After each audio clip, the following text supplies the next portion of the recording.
knows that Veno is kind of running around the rooftops, creating a lot of space up above. The opposing trio just doing what they can to stay as close-knit as possible. They don't want to give even the slightest advantage towards Veno and Vico. And having won 10 out of the 18 EU finals since November, you can see how dominant this trio really has been, why they are one of the favorites going into the most stacked group on Europe. And we're going to get to see exactly why that is if they decide to close this fight out. But a zone starts pulling. It's only second zone, which means, you know, you can still tank a bit. It's not too dangerous to stay in a little longer, especially if you get a benefit from it.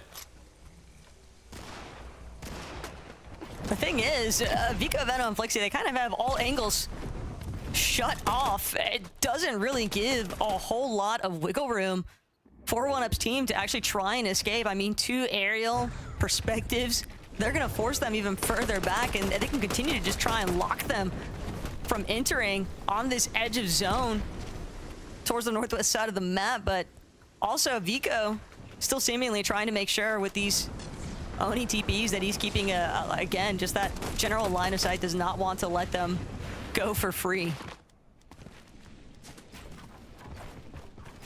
And back over to Cammy, Seti, and Shari. As you can see in this quick stat, have placed first, second, and third in the 3 divisional finals that they were uncontested. This is players, Cammy and Seti, generally when they were uncontested in previous majors. I mean, it was all about consistency. And having that option to qualify today. And having that option to qualify today from the top 5 in consistency. Giving them good odds. Plus, they were already starting to establish their surge base right above the all-you-can-catch, hoping that in a solid mid-map position, not only they're going to get plenty of fishing going on, but also those surge tags from just looking around the general area, knowing that players are going to be rotating through, especially from those northern portions of the map. Magic Mosses, though, decent amount of teams still kind of left behind, still trying to figure out what the best path forward might be. Seems like they're all just encountering each other, and a lot of times I think in these opening lobbies, Takata, teams will have a tendency to play things a little bit slower, trying to, you know, just kind of dip their toes in the water and gauge the temperature check. It also depends like what game we're in, right? This is the first match, so leaderboard hasn't even been made yet based off the first game, so you don't know. Later on, you kind of know which teams need to get a victory royale versus which ones have to just kind of continue playing consistent. But when you're in that first match, anything can really happen.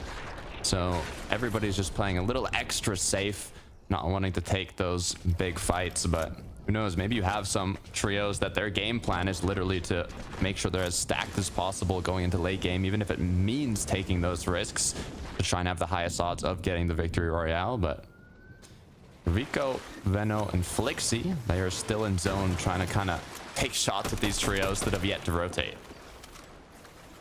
And this is something that's also relatively common to see coming out of Flooded Frogs. There is just so much resources readily available at the POI itself. Even with this invading trio, Veno, Vico, and Flixie can still afford to spend a decent amount of time kind of hanging out in the storm, looking for surge tag damage, and then doubling back to this Flooded Frogs location for the leftover heals that they will usually leave behind, because you can't carry everything with you, even in a trio.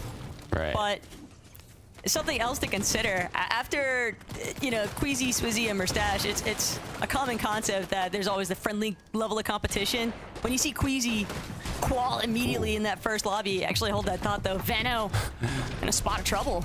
Yeah, be careful on just the sliver of H3 getting out, but Arc is actually going to be able to knock down Flixie. It was to the storm after that initial damage that they were able to do. Doesn't even have a Sentinel pump shotgun in hand. Vico, on the other hand, with a legendary one. Veno with an epic one. I mean, in terms of loot, they have the upper hand here. Maybe the pressure, though, on them. It looks like Veno isn't just going to let that one slide after they took down his teammate. Now with all the players back up, 0 materials to work with, this is a position that is incredibly dangerous. Veno looking for the side jump, and he's going to find it. Arc will be put down after that initial attempt to bring out Vico, but Vico as well, ensuring that the escape is futile. It's a nice confirmation of eliminations for sure from this team. A little bit shakier than what they probably would have wanted to start things off with, but still, that's a team that's extraordinarily confident. And the only thing I was going to add is that I wonder how badly Veno wants this first lobby of the day, Victory Royale, considering that he saw his friends yesterday do the same. Got me a little scared, not gonna lie. I was like, well, what's going on here? You know, this is not what I would have expected, but they finished it off. They closed it out. It's what matters. As we're looking at Mongrel, Mr. Savage, and Panzer now. Fan favorite going into today. Love to see them qualify, as they are choosing to go more of kind of the split Storm Surge base route, using those Oni masks to cover a lot of kind of vision on the trios rotating in their surrounding areas. And if any of them get pushed, they can always just Oni mask to each other. So a good setup for that kind of safe damage in the mid game here. Ooh. Danish boys getting active though. Thomas found some nice shots at that mythic AR over by Foxy Floodgate, but knowing that there's another trio that they're gonna essentially have to cross against, they wanna try and push that team further out to make it less likely that they'll be compromised, especially factoring that Trippin doesn't have one of those Void Oni masks, so the rotations I think are going to be, I don't want to say compromised, but it's certainly a more difficult in comparison to teams that can just more readily choose their location destination. Heading over to Shogun's Arena though, I see Mongrel up top. There is another trio though. It's Artist, who's what looks like might have been an engagement. I mean, they have 2 eliminations already. One of the players, no shield to work with, has to recuperate that, but I don't think there's any other trio that's kind of contesting them at this point. I did see Pixel though. Hi. There might be a duo close by.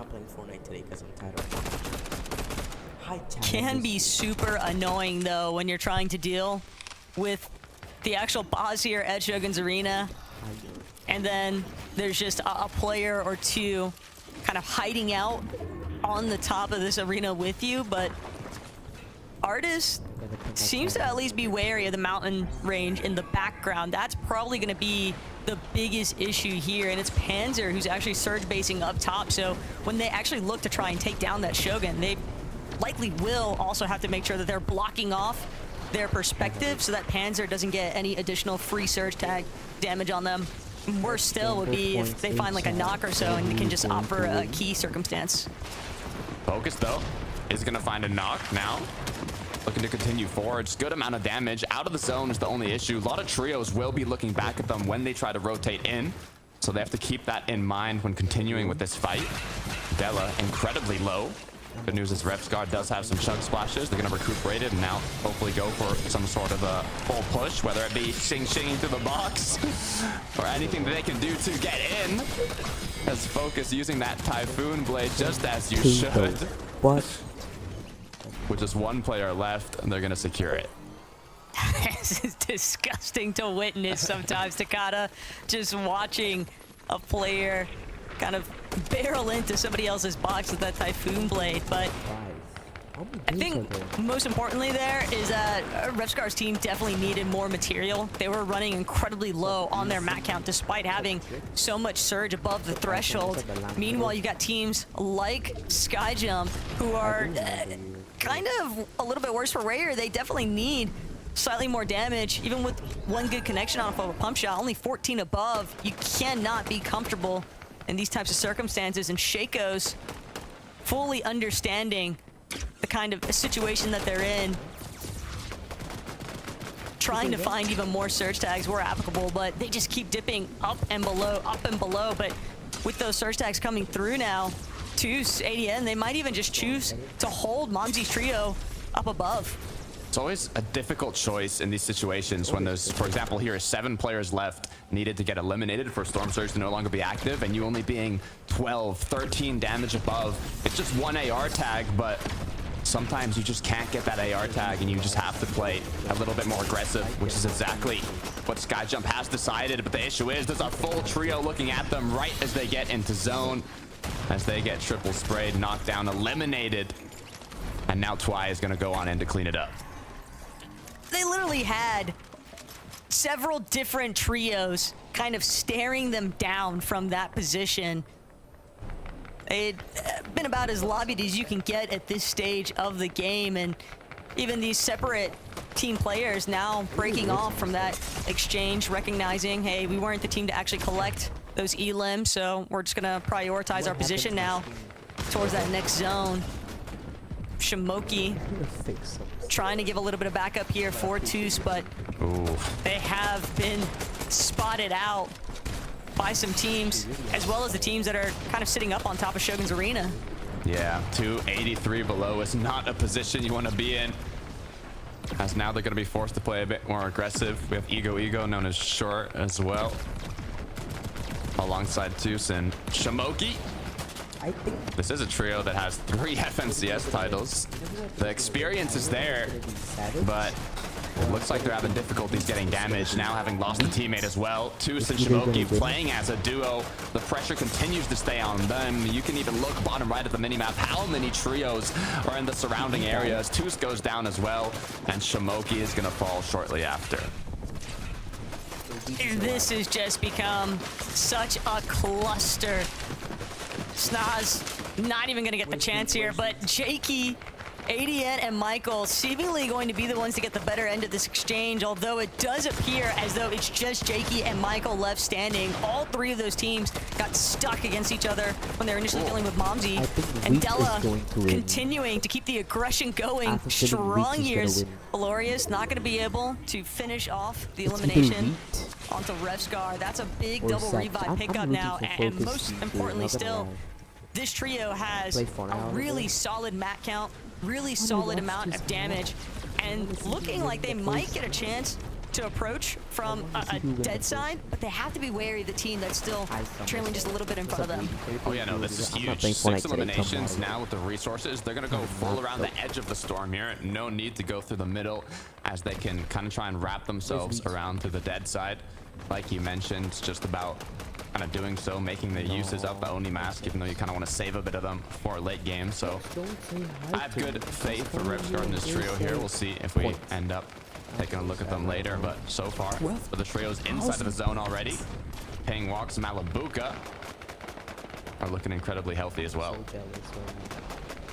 With the way that the zone is kind of pulling towards this southern west section of the map, some elevation shifts could be crucial. Teams that are able to get ahead kind of stake their claims on height above everyone else. And we know Benno, Vico, and Flixie, they are definitely a team that's going to be a top contender for controlling that high ground area.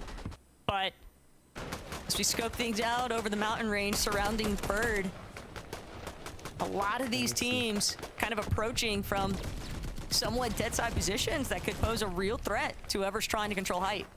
So this is 7th zone. Next one is going to be 8th, which is the first moving zone. So these players have to kind of position themselves with that in mind. What's kind of the game plan for this end game based on the resources that they have going into it? I saw Mongrel, Mr. Savage, and Panzer were kind of on an elevated, almost high ground position, but I'm not quite sure if it was in the zone or if they're going to want to continue playing that throughout the rest of this match. As now Snazy, Vox, and Ice are going to do somewhat of a late rotate as zone starts kind of pulling out and allows them to go into a position where Storm previously was, causing there to be less players and it to be a bit safer, as we don't really need damage yet. Snazy definitely pretty content with this current side mountain spot. Just kind of looking at the rest of the landscape here. A lot of pre-existing builds kind of getting stuck, stacked on top of each other as teams look to try and leapfrog each other for the high ground. Blaha, slight over peak, definitely gets a pretty severe punish for it. Does have ample amount of loot though to recuperate those shields, but now it's Combeck after recognizing the fact that a team definitely scouting out that Laha took a pretty big hit here, heard the shield cracks, might try to apply some pressure onto their box instead. They're going to be the ones kind of trying to shoot into Lunex's box. Yeah, you just want to make sure when you got Storm Surge ticking that you don't get cracked, because that's kind of an opening for any of the trios beside you, that they know you're low on heals and everything. So going for triple sprays, going for pre-edits, going for anything you possibly can just for a little bit of tags is crucial before you start taking that damage. As now Storm Surge start ticking, Water Sprite's going to be used. Only trio beside them is going to be Mongrel, Savage, and Panzer. So it looks like they're going to be looking for any opening onto them. This will be really bad news though for Mongrel, Panzer, and Mr. Savage. If they are not careful, Blaha might just look to desperation tear into their box, right? They're the team that needs Surge. Mongrel, Panzer, and Mr. Savage, they're going to take note of that though. Immediately look to try and reposition. They don't want to get caught by a team that they can recognize as being a bit more desperate for that damage. I can't give points. Veno, Flixie, and Vico though, with those eliminations, I can't give points. I'm sorry, I can't give points. I need to figure out a way how to give points. Can you guys hear me now? Resources they already have. We can see a quick replay of little more refreshes they were able to pick up as well. Just easily one of the last teams you'd ever want to encounter in a fight. Veno, Flixie, and Vico. They got to be careful though. There you guys can hear me now. It looked like he was going to have an advantageous angle into their box. Instead, reshifts What's up? his focus back towards teams that you can see boxing up right next to him on this low ground. A lot of these teams, one more time, kind of scurrying to maintain that front side position. But this next pull is going to send everyone packing. Ping, Malibuco walks. They're going to even switch a layer momentarily. Ping just kind of popping his head. They're gonna win, trust to me. see whether or not it's going to be a safe moment for them to TP. It's just, a lot of it comes down to timing on these Void Oni masks. Well, yeah, it's crucial to even before the zone appears, be looking in to see kind of potential rotates depending on where this zone is going to end up pulling. So you can be like Blaha, Mixon, and Comeback here and try and stay ahead as much as possible. Did we die? Okay, this is Mr. Savage and Mongrel. Okay, Mr. Savage and Mongrel. Mr. Savage is just looking for sprays, trying to even chop down some opponents, playing a bit more backside of the zone as they are going to look for an Oni mask up ahead. They are just full targeting these teams that are trying to claim height, but way up above, Seti is cranking. Mongrel's not going to be able to make it onto that secondary height even, and now Seti doing what he knows best, just spraying down towards those secondary height layers, immediately committing as much hard material as possible. They want to maintain this leverage on the high ground. Down below, though, getting a little bit smothered here, but Mongrel still hoping for a chop, and he finds it momentarily. Shari, though, going to be able to reunite with Cammy, no problem. Pressure is being applied. Seti does have the most reboot match style. Malibuca died! So, if someone's going to take it home, I see Seti, Cammy, and Cherry having a good chance here. But not if Veno, Flixie, Vico, or even Mongrel, Savage, and Panzer have anything to say about it. As now triple sprays coming through. Can they connect, though? This could be even be a potential knock, potential refresh as they walk on in with the pre-edits, looking to make something happen. They know just how heavily Misha's getting pressure from both sides currently, and that's going to be the first knock available for Vico. Clean elimination sprees. They continue to just build through this secondary height layer. Vico, Flixie, Veno moving as a singular unit now at this stage. They have what looks to be a relatively uncontested layer, so it's going to be up to them now to decide, are we actually going to make this chop for height? Trust me when I say it's either going to be Guild or Flixie. Flixie or Savage is either gonna carry or win. It's either one. Trust me when I say that. Trust me when I say that. Vico, Veno, and Flixie, we've seen them here countless times before. Immediately gonna make that connection towards the front side of zone. Saw Mr. Savage, I think for a moment they're scurrying in the low ground, but walks under so much heavy pressure from behind. Cammy, Seti, Shari, they're not gonna allow Snazy to escape. Ping gonna fall right next to him, and now is exclusively down to Walks to see if he can maintain any sort of momentum in this first lobby, but with no mats on the low ground, Seti and Shari, they might be in trouble.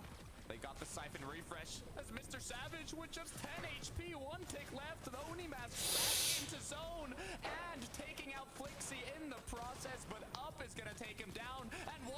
Mr. Savage died. Mr. Savage whole team died. Mr. Savage manga, the whole team died.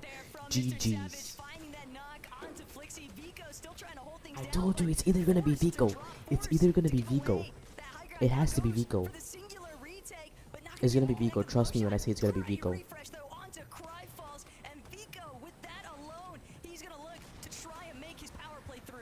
Double-digit eliminations. Vico, are you kidding me? As he takes out Cherry with a singular pump. Now a 1v1 for High.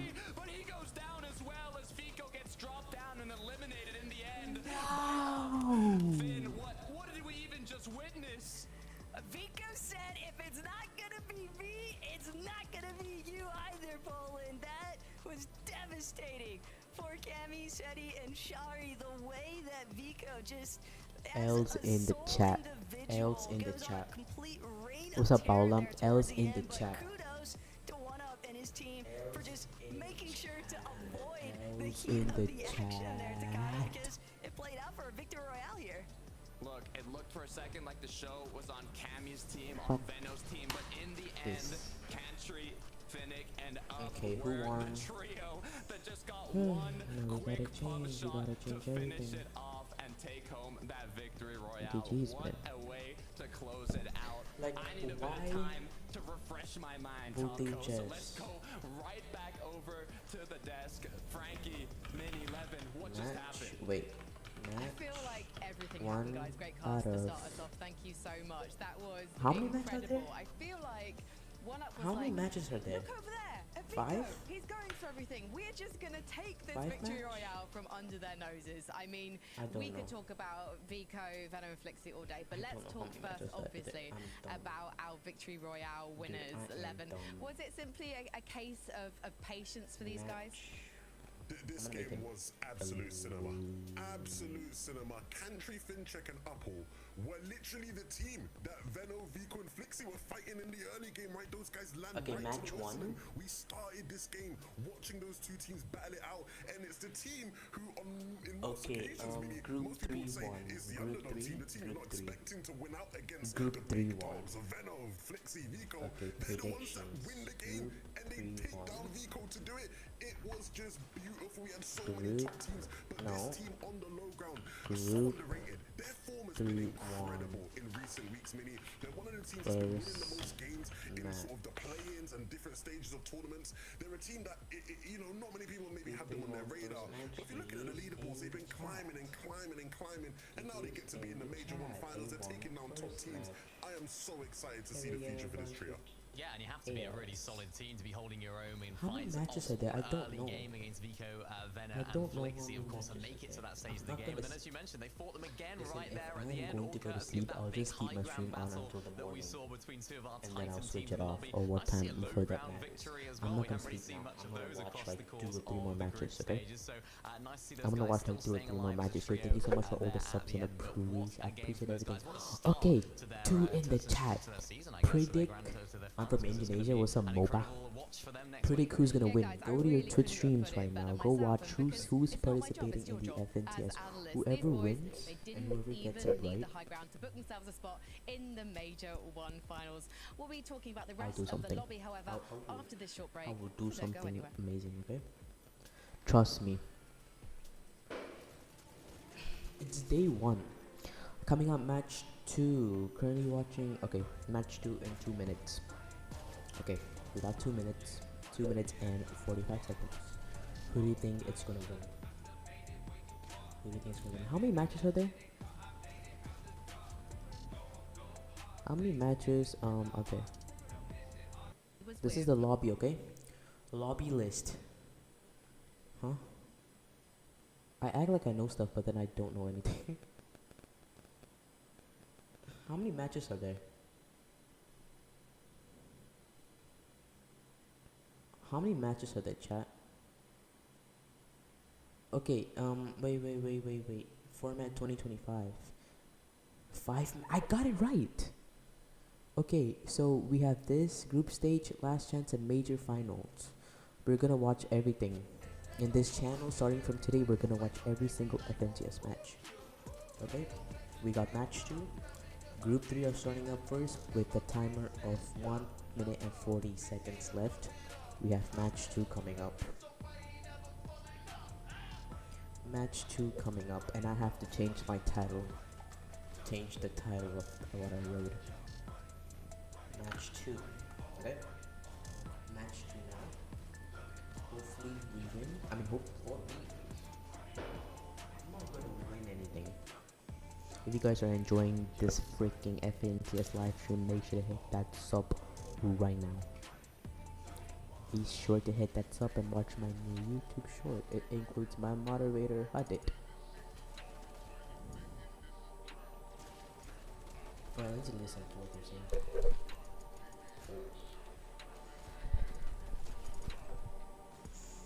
What ammo? Oh wait, that's a glitch. Okay, that's a glitch. It's all good. Let's see what the chat is saying. Like the chat. Chat is disabled for.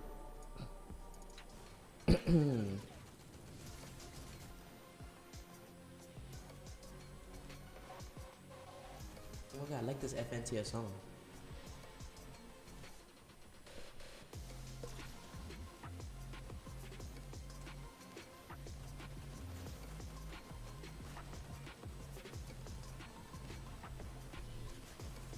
"17 seconds, chat. 17 seconds.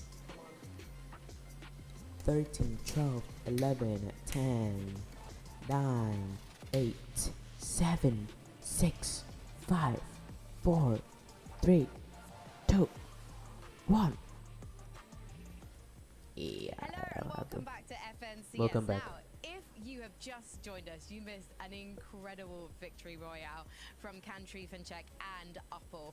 I called him one up earlier, but he does have one up on everyone in the lobby because him I and like his this trio guy is super are funny. going This one. to the major one finals. Mini Yeah, Lemon, minor. I did manage to recover that, but are our trios who nearly made it to the victory royale going to recover themselves?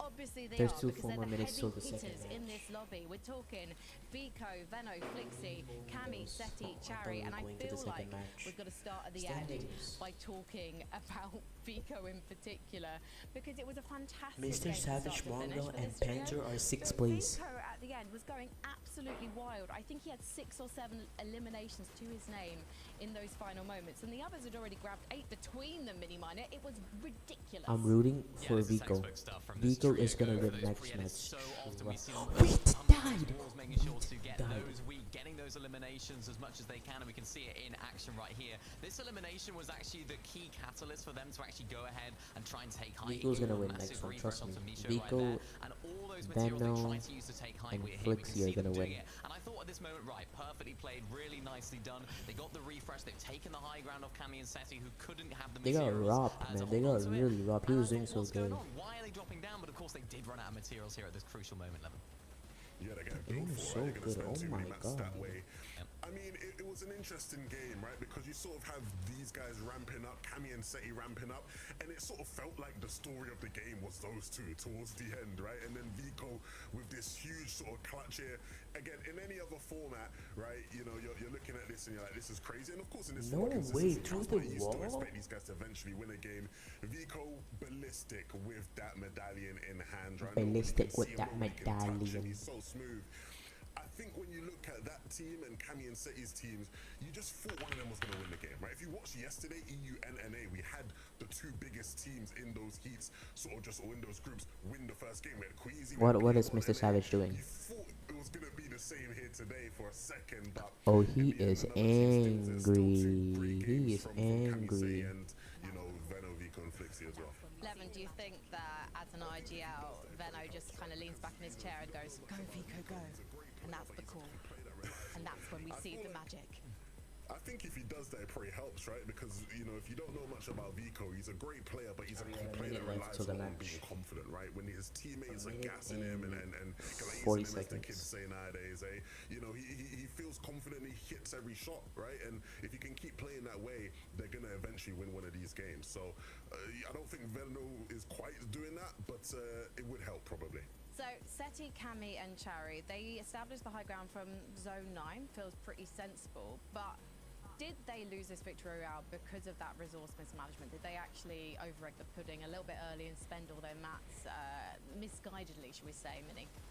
Yeah, I think you could definitely say that, but you have to do that to hold on to height this season. There was a moment here where they actually got chopped and they had to reconnect. I think it was this moment right here where they had to just reconnect onto those builds below. And unfortunately for them, that actually expended so many materials for them they didn't get from those refreshes. They only ended on 3 eliminations, which just meant that they couldn't hold onto the height for as long as they would have liked. Still a really solid game though, and a game that they would be really happy with, because Levin, we expect this team to be in these end games. We expect to see them making it look easy when it comes to mid game, and they'll be here. They'll be in that consistency, I have no doubt.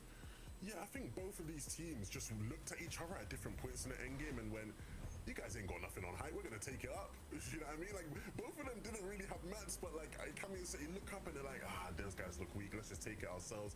And Renault and Flixie thought the same, so it's an interesting battle. I do think if you're holding height early in these games, Frankie, you have to be conscious if Venno is in the lobby, right? Like, for Kamisei and Charlie, they have to know, look, if Venno's still alive in this game, they're gonna try and take it from us a bit later.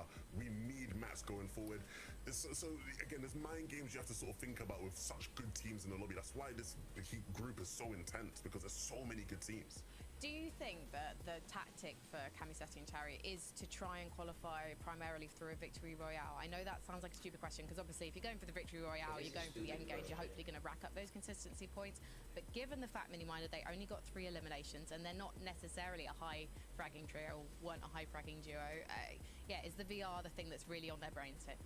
I think it's just consistency. Get yourself into those end games as much as possible. We saw it with iDrop, Sky, and Scroll. Just get their consistency, and then they'll actually get a victory round no matter what. So I'm sure they'll be in that position to get a win if they can. All right, beat boys, it's time to get back on the battle bus. Let's find out who's going to take our 6-3-2 victory royale of the day.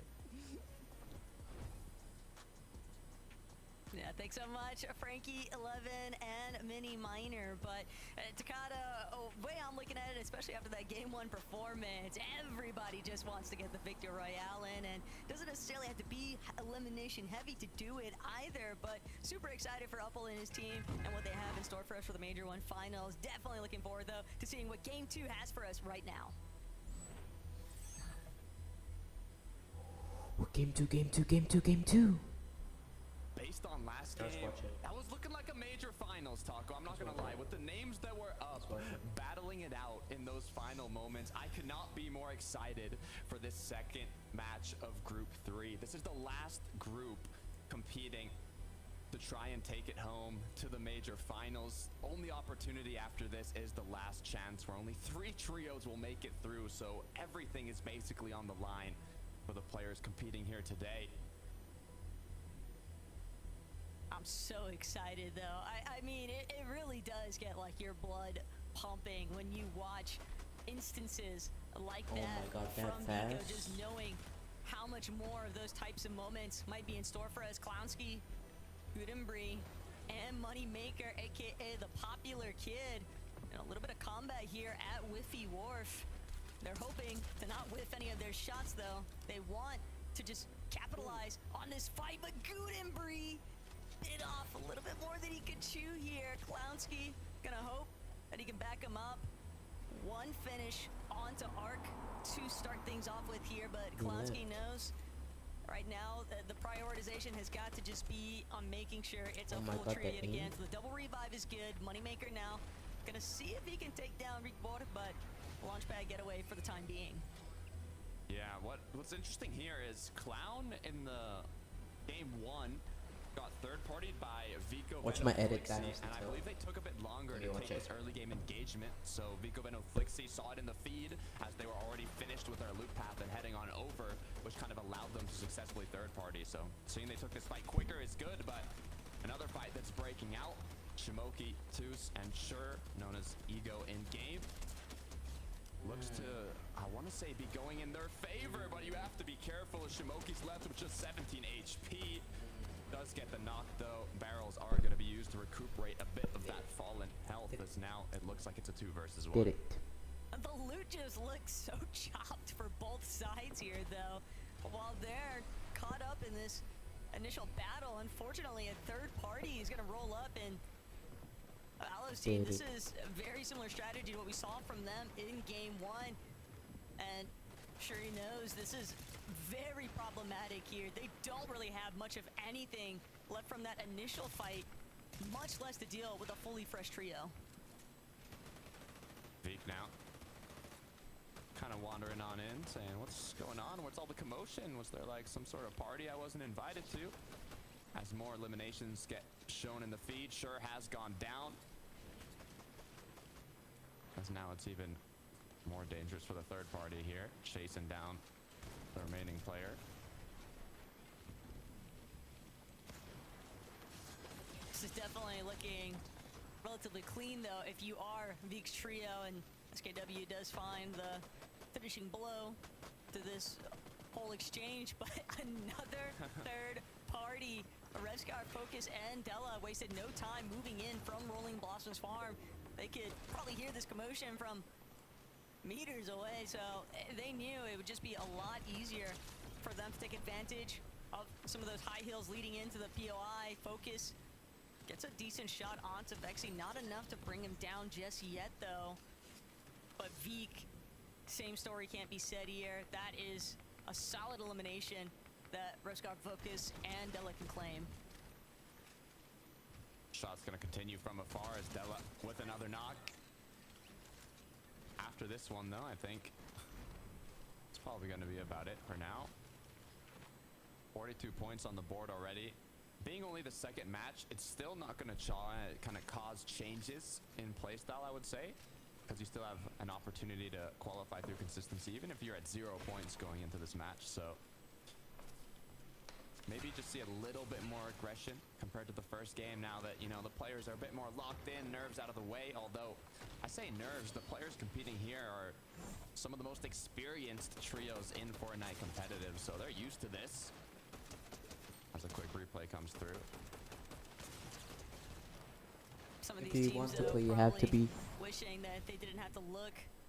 If you want to play, you gotta be subscribed. But I'm not playing with viewers today. But put your username in the chat when I'm gonna play Fortnite. But you can subscribe if you wanted to play. Saw him go ballistic in the last lobby. He's trying to keep that momentum rolling here currently. Vico just chasing down Skylight. Finds the knock. Finds the full elim finish. And with 2 elims already under their belt for this trio, Vico, Veno, Flixie, they're Hey, aware that there's still Vico, one Vico, surviving member Vico. somewhere. They're probably going to keep a general, you know, scope just to try and keep this final player underneath their thumb. But for the most part, content to Chicks, just you had go back to their 12,000 looting. plus points and now you have 500. Quick shot from Veno. Feels bad. To see how the job was done. Michael, ADN, and Jakey. Now a bit of pressure on them from the sides. You can kind of see in the mini-map, it's almost like a triple sandwich going on. Being in the direct center of 3 trios that are Thomas most likely HD. looking for damage this time around, especially Fred, Thomas, and Trip. Having barely qualified through the play-ins now, seeing them compete in groups, I hope we have a solid performance from them throughout the day. As once again, kind of leaning towards the safer surge strategy early on in the game. They do land at brutal boxcars, so they'll have a good amount of metal going into this match. This isn't even the same team, by the way, that Vico, Veno, and Flixie were initially chasing. But we did just get to see that initial oversight for how Vico still continues to get the job done here. It's Veno continuing, kind of space out these bushes, make sure that no one is trying to hide and hope for a reboot card opportunity just yet. They're looking to shut down anything and everything in their path, and right now it kind of just feels like the rest of this lobby is sort of at the mercy of where Vico, Veno, and Flixie are rotating through. Hugging edge of storm. As we've seen Vico, Veno, and Flixie do, even taking those kind of engagements early on in the storm has really helped them out moving into kind of the later half of mid-game and even late game, having to not worry as much about that damage and What's up, Sonia? during their rotates. Hello. Being able to kind of go more towards dead sides instead of being forced to play congested for that damage can end up using a lot of shields and a lot of materials that you're going to want to use later in the game. As I'm we've also seen rooting for like in the wheat, storm fight here, Howley, to be I think honest. they're kind of the not the aggressors in this engagement, but almost the prey. Yeah, but based on the direction that we saw Vico, Venom, and Flixie last headed, and with this kind of battle taking place just a little bit northwest of Demon's Dojo, you almost expect that those teams might actually encounter Vico, Venom, and Flixie on their movement through the dead side of that northern section of the zone. So we'll see if that ends up causing any problems for those teams that we just caught a glimpse of. Inside the heart of Tinkle Terrace, though, Malibuca, Ping, Walks, kind of just doing their thing. Really solid mat count. The only thing Malibuca probably hopes that he had right now is that Void Oni mask, but still ample opportunity to pick one up along the way. Yeah, 100%. I mean, either I don't want a Typhoon Blade or Oni mask. Oni mask is kind of the go-to. Kinetic Blade, it's a little bit risky with kind of as you use it, you stay still for a second or two. And in these lobbies, you got players like Thomas HC. They're not going to miss a shot on you as you're using it. Once again, we look at Camiseti Cherry. Now, this is a team that, in terms of history, you know, Camiseti are more about consistency, don't really play high ground as much, but I said it last match, Seti actually has the most reboot match style wins in this lobby. And a lot of the wins, seeing the previous groups, have come from high ground, so either we'll see something changed or a similar outcome to last game where we kind of had both trios, Vico, Veno, Flixie, and Camiseti Cherry battling it out in those last moments. Excited to see if that happens once again.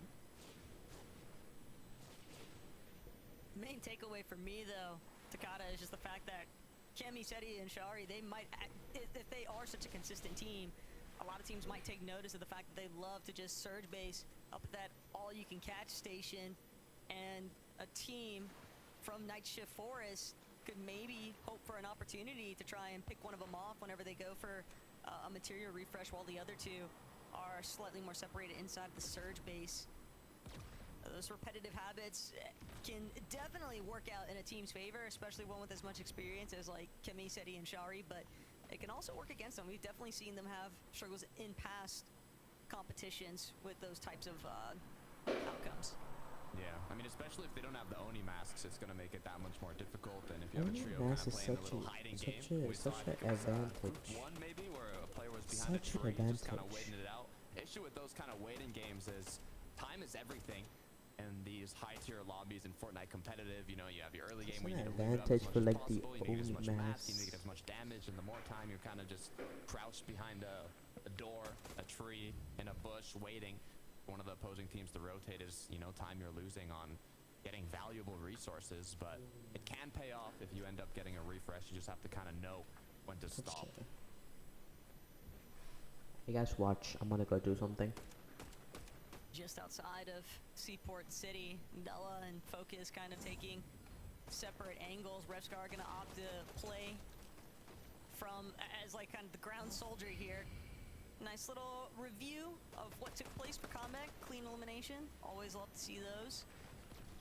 Solid moments for sure, but art skill, a little bit of the talk of the town leading into today, Takata, just because of the fact that for a moment teams were uncertain as to whether or not this trio was going to be looking for a last-minute contest up against the likes of Venos over by Flooded Frogs, but he made it clear, no, the intention is to move in to where Malibuca or Veno are dropping if either of those teams is, you know, taken out of the lobby early on because they find themselves a victory royale. And the thing is, every other team in this lobby probably has the same intentions, because Night Shift Forest, Flooded Frogs, definitely some really solid positions to play from.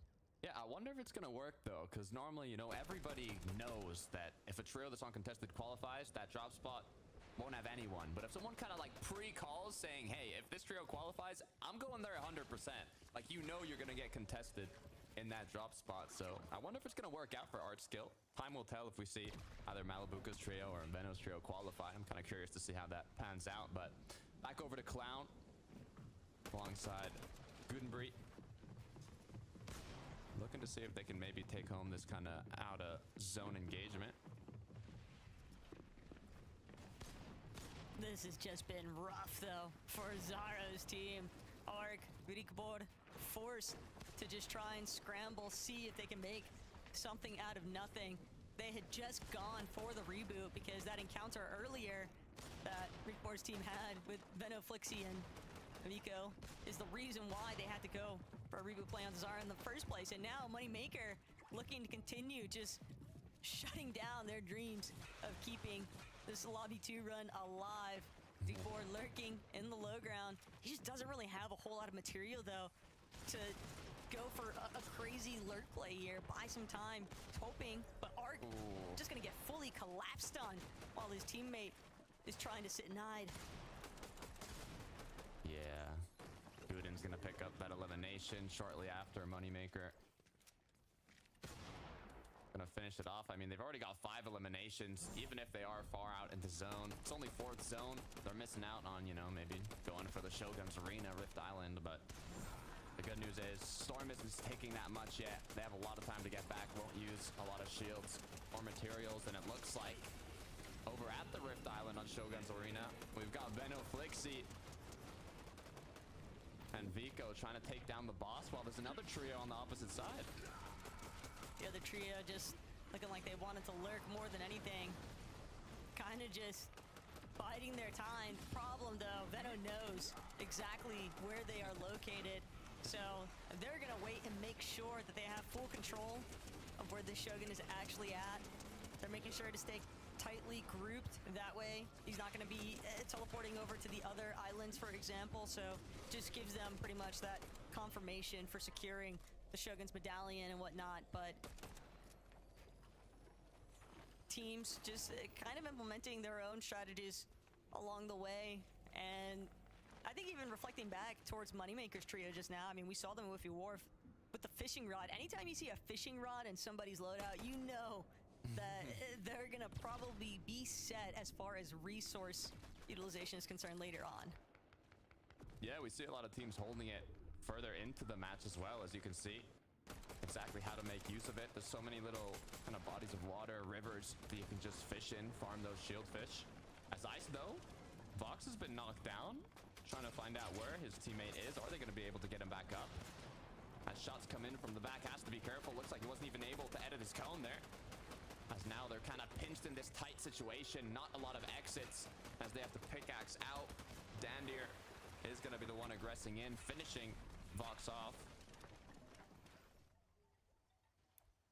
Never want to be the team that gets stuck inside the focus from several different trios. And right now, Dandy seeing if they can try and close in even further onto Snazy and Icy, but it is unfortunate for Snazy to continues to try and see if he can find some form of an opening to lead himself and Icy into safety. But this is just a little bit of a collateral damage circumstance for Snazy. They might have just gotten a chance, though. Teams looking to rotate out.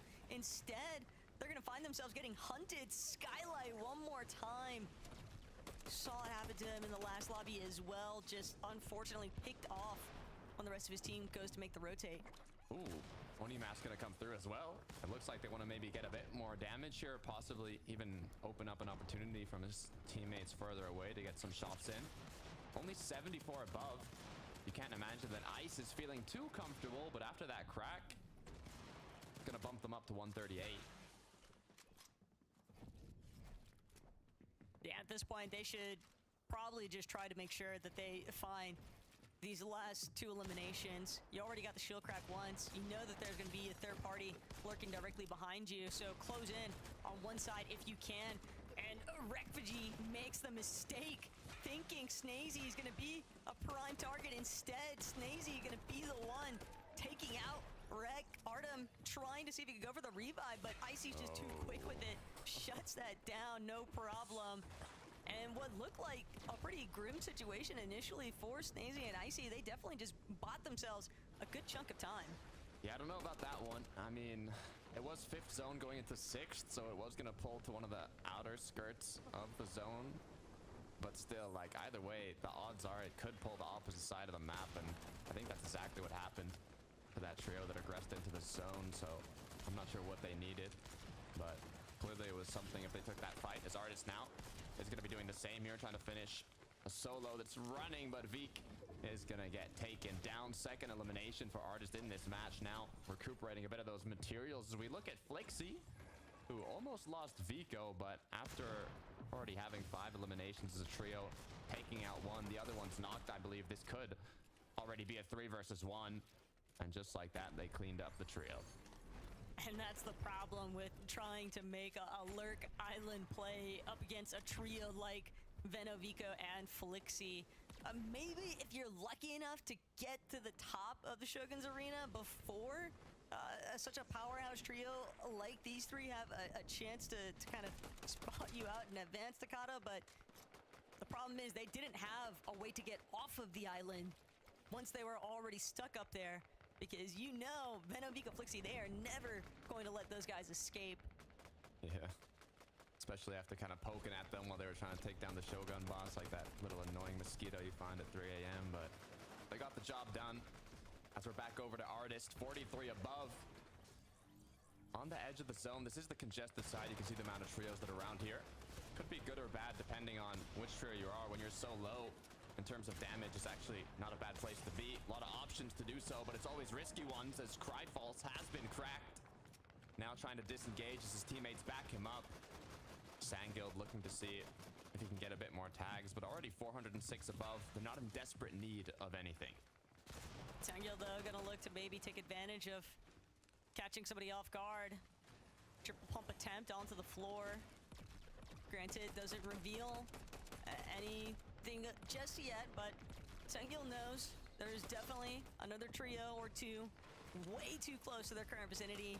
They're gonna opt to try and reposition, but finding themselves a little bit stuck out.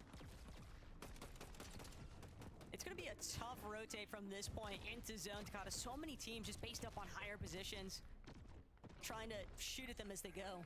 Yeah, I mean, you can see Lane, for example, taking the full right side, which has barely any trios, but Artist is going to choose to almost beeline this one in up the hill, which has the trios already based up on it, potentially looking back at them. But at this point, do they really have time? As we pan on over, Mongrel, Panzer, Mr. Savage, kind of taking advantage of being on that elevated position, shooting the players while they're rotating before making their Oni mask rotate. Kind of a bonus of having triple Oni mask. Brutal boxcars, though, does provide some decent natural elevation with the mountain range just behind him. Mongrel, though, massive shots taken out of his HP bar, and Malabuka pinging walks. They smell blood in the water for sure, just sharking towards them closer and closer. They want to see if they can secure those eliminations. They're going to be forced to come to a halt for the time being. Take a quick look at how Cryfalls was able to get that knock onto Focus. Doing a good job of moving the player back into safety so they can secure that loot without the risk of getting knocked down as well. And from what I'm seeing, it looks like Seti might have already been taking out, leaving Cammy and Cherry alone, 55 below. They lost the Storm Surge damage from Seti, now forced to find a bit more as a duo. Water Sprite used as Cammy's last heal, last shield in the loadout. Only wood left to build as well, as this looks more grim than ever for this duo. That is up until he finds a huge pump shot onto Cool. That's going to give him a little bit more material and a Typhoon Blade at least to swap out with that kinetic blade he was rocking. Still going to be a tough circumstance, hoping to just go unnoticed in the sky, managing to kinetic blade straight towards the front side of zone. He's going to stake out his claim on the low ground, gets a nice shred into Voxtail, but now has to turn back, try and hold things through. Shari also looking incredibly battered here, does not have a whole lot of heals to work with. Good job healing for his teammate, though, as we look back on to Mr. Savage. Both his teammates low on shield. They have enough to recuperate it. They just need the time to use those splashes, as now they're going to continue to get into zone. Have to be careful not to land in another box, as now the pressure could be on, but quickly enough getting themselves into safety. And now hopefully they can either decide, do we want to stay ahead or do we want to wait for this next zone to appear? And then with that triple Oni mask make their way in, but Mongrel's already been taken out. Panzer still low on shield. Savage stuck in another box now, as he's cracked to just 84 HP and left as a solo. Savage just too separated, not able to look for the backup that he'd been hoping for with Panzer. His team, though, still able to communicate. Panzer does have a tendency to IGL through the late game, so he might be able to help out Savage despite not being a direct participant. Trippern in a very similar situation to what we just saw as well. Holding on to this last charge of the water sprite, but making his way through towards his next portion. And he's not going to get the chance. Immediately eliminated the moment he tries to leave his box. Look at the clouds, though. Shake off, sky jump. Looks like they're going to want to hold on to height here, as they do have to be careful of the teams rotating through right below them. So far, just making sure nobody else is trying to contest, seeing if they can stay ahead, pre-placing those Oni masks, ticking off the checklist to play high ground, as Mr. Savage is still up as a solo, and he's climbing up even further. Mr. Savage looked like he had the intention for a moment there to try and lurk secondary height. Instead, gets a huge rip into Shari from behind. Did not have a chance to see that one coming. Final splash has been expended, though. And Mr. Savage, he's down to his last few builds as well. He's going to have to sit behind and hope that somebody runs in front of him. Instead, going to try to just TP forward. Final cone.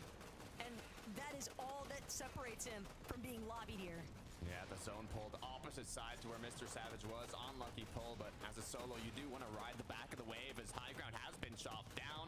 Shakeoff reconnecting as we look at Ping, Malabuka Walks, who have a great tarp here on low ground. But once again, it looks like Vico, Veno, Flixie, they saw height, they won it as the battle unleashed.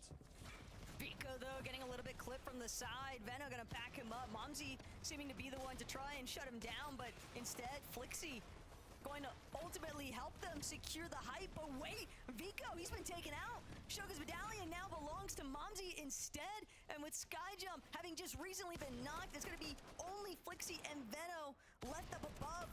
But they know it's a pretty significant blow, losing Vico in the process. Be careful, Malabuka's looking at high. I think he looked up, he saw the action. They could potentially go for a retake here. Ping gets chopped down, but Malabuka is going to use that Oni mask back up. As Ping's stuck on the low ground, he needs to help his team out here. Oni mask gets used, now the battle continues. Will Veno ever get a break? The problem is, Veno and Flixie, they're only a duo. Walks, Ping, Malabuka instantly swarm the high ground. They've been chopped, though, but the pre-placed TP is going to make sure that they don't get fall damage at the bottom here. Flixie still trying to see if he can take out Malabuka. So much damage done, though, to Malabuka's HP bar, but now it is exclusively Veno trying to replicate what we saw Vico do in the last game. Going into Storm here, looking for more angles. Oni mask going to be used to get back in, but it's onto a full trio. Connects the shot, but it's not enough. Walks, Ping, and Malabuka are maintaining height. And Malabuka looking incredibly healthy at this stage in comparison to Blaha, Comeback, and Mixon running extraordinarily low on the builds. They might have that Shogun's medallion, but they don't have that overhead advantage. Comeback gonna be the first one taken out, but he does manage to get the one-for-one exchange with Malabuka. Ping, though, looking for some of the final shots to secure. It's so close for a victory royale. Maha goes down, though. Walks, Ping cleaned it up, and just like that, Malabuka, Ping, Walks are going to secure the second victory royale of the day. I know they got a smile on their face, but so does Art Skill and his trio. They've just found a new drop spot. Just a little bit too telegraphed there for Oxping and Malabuka from the high ground, just in a substantially better position, but definitely got to hand it to Kamek and them for trying to do what they can to delay or turn that in their favor. Just really well executed on the height retake by Malabuka's team. Yeah, I mean, obviously, congratulations for that victory royale. We'll be seeing Malabuka, Walks, and Ping in the major finals. But hey, also, Veno, Flixie have been incredibly consistent throughout these late games. Mongrel, Mr. Savage, Panzer have been incredibly consistent. So I want to see how that changes things up on the consistency leaderboard. So let's head right back over to the desk. Thank you very much. Congratulations to Malabuka, Vox, and Ping for their victory royale. And this is definitely a victory royale we saw coming, Minimana. Yeah, definitely. Really nicely played there. I wouldn't say we saw it coming right there at the end because it looked like Vico and Flixie had the control of the high ground, right? It looked like they were able to hold on to it, but it was a couple of missteps, a couple of, a little bit of movement problems there for Vico that actually made him fall. And then, of course, they lost control of the whole game from there on out. And it was Malabuka that could just easily TP on height with all of those materials that they were able to get. This is the trio, though, 11. We highlighted at the beginning. We expected them to do well. We expected them to win. And this is exactly how we expect them to play. I was very happy watching that. Very happy watching that. You know, Malabuka, one thing about him that you've always been able to say from way back in the days of EA compared to Fortnite is he spots weakness like nobody else. The Vico win? So when The they look Vico up on win. high after The getting Vico all these win. refreshers, getting their map count up, and they see what's going up on high, they The see that there's Vico been a win. build fight, they probably notice that there's only two of them up there as well. They just know The Vico this is win. ours for the taking. Nobody can stop us here. And, you know, they are just so ruthless. Ping and walks The Vico after win. Malabuka goes down, they get the job done. They handle Who it. won? He's just behind them. Still a great game from the guys below. But Who- I mean, this trio, I'm so excited about them. Again, I'm almost upset we're not going to get to see more of them, right? Because they had a bit of a quiet game one. Here in game two, loud as ever, pick up the win and they go into the major one final. That's all they needed, really, boys. I mean, we would not imagine a Major 1 final without Malabuka, and Malabuka couldn't imagine that What either, in which the is why he's already world? secured his trio of place in next week's showdown. We are going to take a short break, but we'll be back very soon to talk about the rest of game number 2. They want to do this, right? Let's just wait then. I'm gonna do something then. There's no shot Vico didn't win. Like, what in the hell? What in the hell, chat?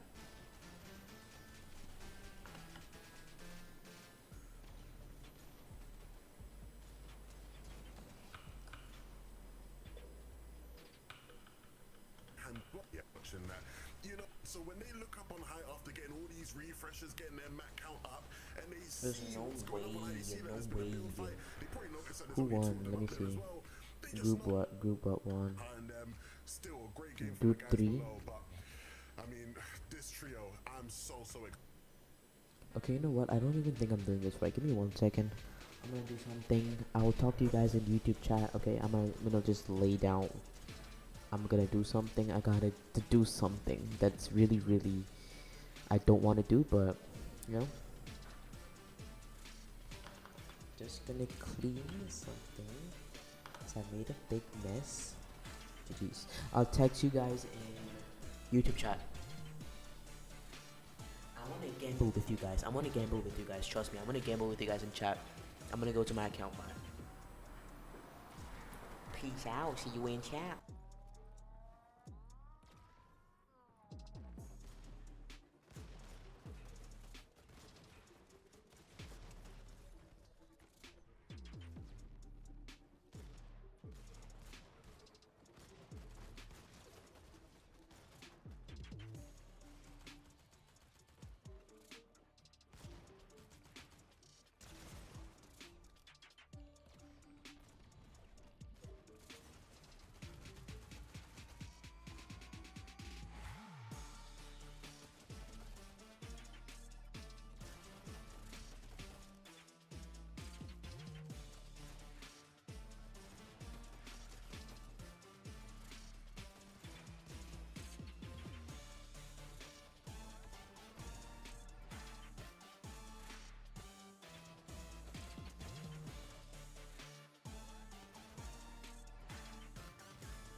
Welcome back to FNCS. If you've just joined us, and I know I say this every time, you have missed a marvelous feast for the senses in FNCS, but we're going to talk you through it now. And the sense I got from this one was that this lobby is truly delivering Mini Miner, because we have seen Venno, Vico and Flixie yet again up at the top, taking the high ground, nearly taking the victory royale, but unfortunately falling short in this instance. Can you talk me through the game for these guys? Yeah, it was a very similar game, I think, to game number 1, where they went for that high ground. They tried to chop them out, successfully did it. Then the team on height reconnected, so they were like, okay, we'll go up for the next zone. And then they tried it. It just didn't quite work out, Levin. I think the way that they went up for it was pretty solid. Everything was working out, but just a little bit of individual error, I guess you could say, from Vico, where he couldn't quite take one of them out and got a big pump shot onto him. And unfortunately, it just didn't work out. It was this moment right here, I think, when Flixie was trying to take. You can see Vico's health there down in the bottom left, just going down so much. And it was a misstep. It was a misplay, if anything, from these guys. And I think if that had gone well, they would have worked out, and they would have got high. Well, yeah, with that type of high take they're going for, right? Venno's front side sort of, you know, distracting while the other two's chopping the backside, and Vico's the player that they give the medallion to. And so he's crucial in that high take to flank and make something happen, right? Really just be a nuisance to the team on height. And, you know, as much as we praised him in that first game for his, you know, heroics and clutching up, in this game, again, it sort of goes a bit awry for him, right? He's trying to crank up, you know, the movement isn't quite right. He like goes for a side jump and then just ends up flying all the way down, which does happen to quite a few players with, you know, some of the new movement we saw in this chapter, to be fair to him. But yeah, that sort of is what cost them the game there, unfortunately. But again, we'll see them in those situations more and more throughout the day. Okay, 3 things I want to tell you guys watching at home. 1, 26 eliminations in just 2 games for Vico, Venno and Flixie. Wow. That is ridiculous, but you have got a team of 3 of the finest fraggers in international competitive Fortnite. Then also, if you look at positions 1 and 2, they've got over 1,000 points. That's because they've scored themselves a golden ticket to next weekend's Major 1 finals. They're no longer going to be in the lobby, which means that their drop spots are up for grabs. Then, the third thing. If you look at number 4, aka number 2 currently on our standings, really, it's Combeck, Blacker and Mixon. And Levin, I know that you really rate this trio extremely highly, and we got to see why in game 2. Yeah, they've been playing really well. You know, Shattered Span is a POI that is really strong. And it's weird to me how in EU, it kind of wasn't really getting as much praise, right? Like, if you look on the NA side of things, if you're an NA enjoyer, Rise, Muzz, and Yapko have just been bossing it from that spot, right? And they make it look like one of the best spots in the game. And, you know, I feel like people have just been sleeping on Mixon, Combeck, and Blaha from this spot. This game, you can't sleep on them. Second place, 13 elimination game. They're a team that can win games. Like, they're one of the few teams, again, in this lobby that has actually won games in set lobby finals, right? The only other teams in this lobby that have shown that they can win a game are like Trippin, Seti, Kami, you know, Ping, Vico, right? So these are like some of the best of the best. The names we're hyping up as, yo, this is the most stacked group of all time. Like, Combeck, Blaha, and Mixon should be respected more. They should be a team you consider when thinking who can win a game in this lobby. Yeah, they're always sort of silently doing well, aren't they? Blaha and Combeck and Mixon. They're always that sort of team that aren't necessarily right, just dominating the entire week. They're always sort of consistently performing, making those end games, kind of like a mini Cami Seti type trio. But as you said, Levin, they do have it in their locker to be able to pick up a victory royale. I'm expecting more from this trio as well as we keep going on. Of course, now they're in 4th place on the leaderboards. They're looking strong. They're not qualified yet, but a really good start from this trio. Well, hopefully we'll see more consistency from them as we go on. Cami, Seti and Chari, however, we didn't see as much of them in that last game. It looked like they were missing in action during the endgame, Levin. Yeah, just a bit. A more quiet game for them. Seti went down. We didn't quite see how that happened. So, you know, you just leave Cami and Chari in a clutch situation. They're going to make good out of it, right? They still get some decent points. I think the key to remember here is that they just need to stay high in the leaderboard just for the sake of consistency, right? You don't want to head into game 5 and you're just outside of the mark. Then we're sort of in a nail-biting situation, right? Similar to what we saw with Pink yesterday. So, you know, as long as these guys can clutch up like they have done in this game as a duo and then Chari eventually as a solo, get, you know, however many points you can out of it, you'll be all right, because eventually they'll get their game as a trio where, you know, big points or even potentially to win. So yeah, a little bit. Yeah. Sorry, a little bit lower on Surge. I think that was their problem there. I think that's where Seti went down, as you said, and we didn't quite get to see it, but it's uncharacteristically low on Surge for that team. Maybe they couldn't quite find those tags in those bases that we know that they love. So I think that was the big problem for them going into that end game. They had to lose Seti in one of the fights when they had to fight for Storm Surge. I don't know if we're able to see the standings again because I just wanted to see if we could see Les Français and where they are. And I'm referring to Shaco, Skyjump and Mumsy because unfortunately they did get chopped down by Vico, Venner and Flixie as we moved into a very heated endgame. But you can see they went up a whopping 23 places to 10th place.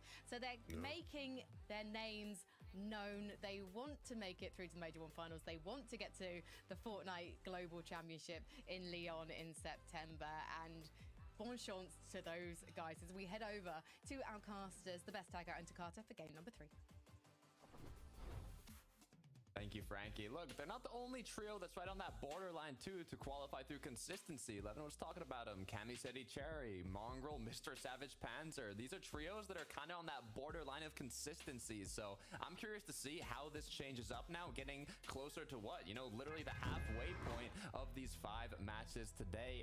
The battle bus is ready, so let's get right into it.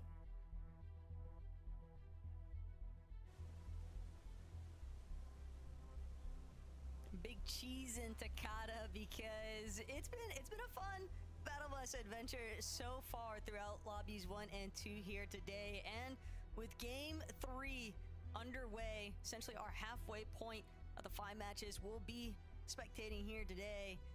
I saw something rather interesting. Our skill already making the call out like, hey, Malabuka and them, it's gonna be our turn to take over that night shift forest. So curious to see how that's actually going to play out for them, because as our analyst pointed out, they're not going to be the only team that might be looking to shake things up a bit with where they're landing. Yeah, I don't know. I was talking about this last game because I don't see a lot where people kind of like pre-fire the call, you know, like if this trio quals, I'm going to land here. And it looks like Toos, Chamoki, and Sure are still going to have the same action that they've had in the previous groups though. So hopefully this time around, they can continue kind of staying up. Yeah, I think it seems when they have a familiarity with where they are landing, they might not necessarily want to immediately jump ship to a new spot altogether, just because they know, like, hey, there might be other people looking to have the same idea as us. But sometimes you just got to mix things up a little bit, and I think that was the case for ArtSkill's team. They want to see whether or not things are going to shape up better for them. This fight, though, taking place consistently at the Kappa Kappa factory, it hasn't really been a super net positive for either of these trios involved, largely because of the fact that we've just been seeing consistent third-party action out of Refscar's team. That's the issue. Like, one thing is to lock in and focus on these early game engagements, right? It's about, you know, I've talked about it before, claiming space, looting efficiently, all these things. But when you're in set lobbies, you have all the other trios surrounding these players, keeping their eyes on the feed. If they see one of the players get knocked, especially 1 or 2 from each trio, and have a, you know, good idea that they will have the advantage if they third party, they're just waiting for that to happen. So either you got to finish these fights really quickly or leave with a less amount of loot. So it just makes it quite difficult as we head on over once again to Ice, Vox, and Snazy, who have been playing incredibly consistent throughout the day. Yeah, you talk about fast time to eliminations, and that looked about as quick as you can get. Unfortunately, though, this is looking like it might be onto Hen's team, who's currently suffering, getting chased down by the likes of Snazy, Vox, and Icy. Orasa, a singular representative of that bear army, but currently wishing that he had a little bit more firepower to work with. It does seem like it's been enough, though, to just have some slight pushback, a little bit of time to breathe. Although I don't anticipate that Snazy, Vox, and Icy are going to let this one go anytime soon. It might just be that they scouted out Howley in the distance that caused them to shift their focus. Only time will tell. What I like about Mongrel Savage Panzer is you can kind of tell how much prep they did in terms of each of them having their own role here in the early game, whether it be farming metal, whether it be pre-building your surge bases on an elevated mountain. And it all depends, too, on what kind of zones you end up pulling. If it's going to come towards you, you have to rotate away. There's so much work that these pro players put in just leading up to the events that it's truly impressive as we head back over to the engagement. we were talking about not too long ago, Taco. Are they really going to let it go? Or are they not? As we can see, Snazy and his trio continuing to kind of walk along the side.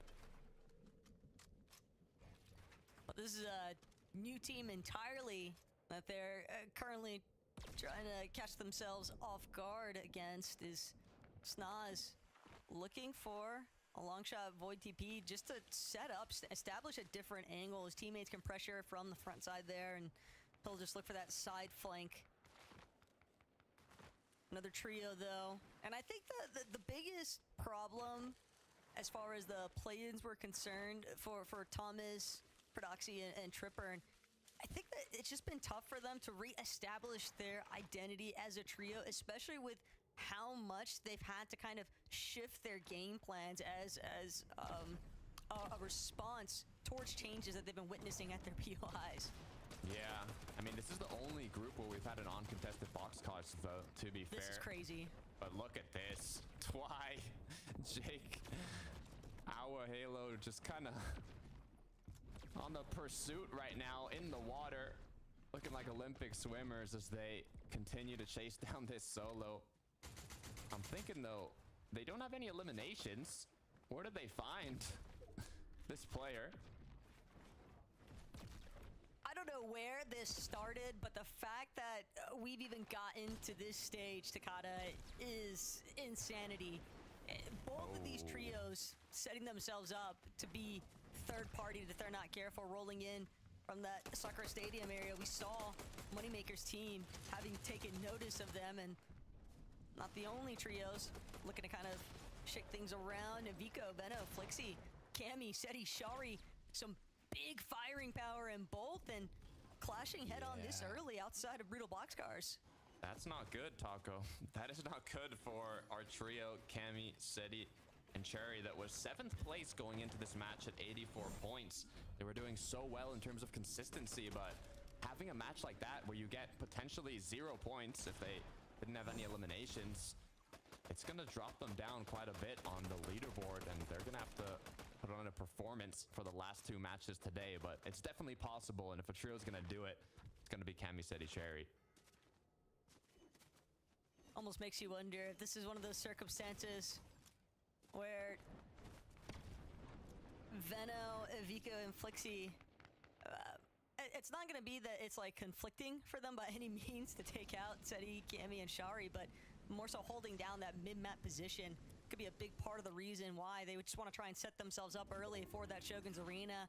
Veno even probably just hungry to get that Victory Royale already.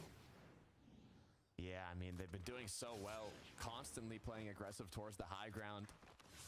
And, I mean, it's led to them being, what, the most consistent trio today that has yet to get a VR. So, I mean, I'm pretty sure, almost guaranteed that they're going to qualify through consistency at least. But I want to see a VR, Taco. I want to see a VR from Flixie, Veno.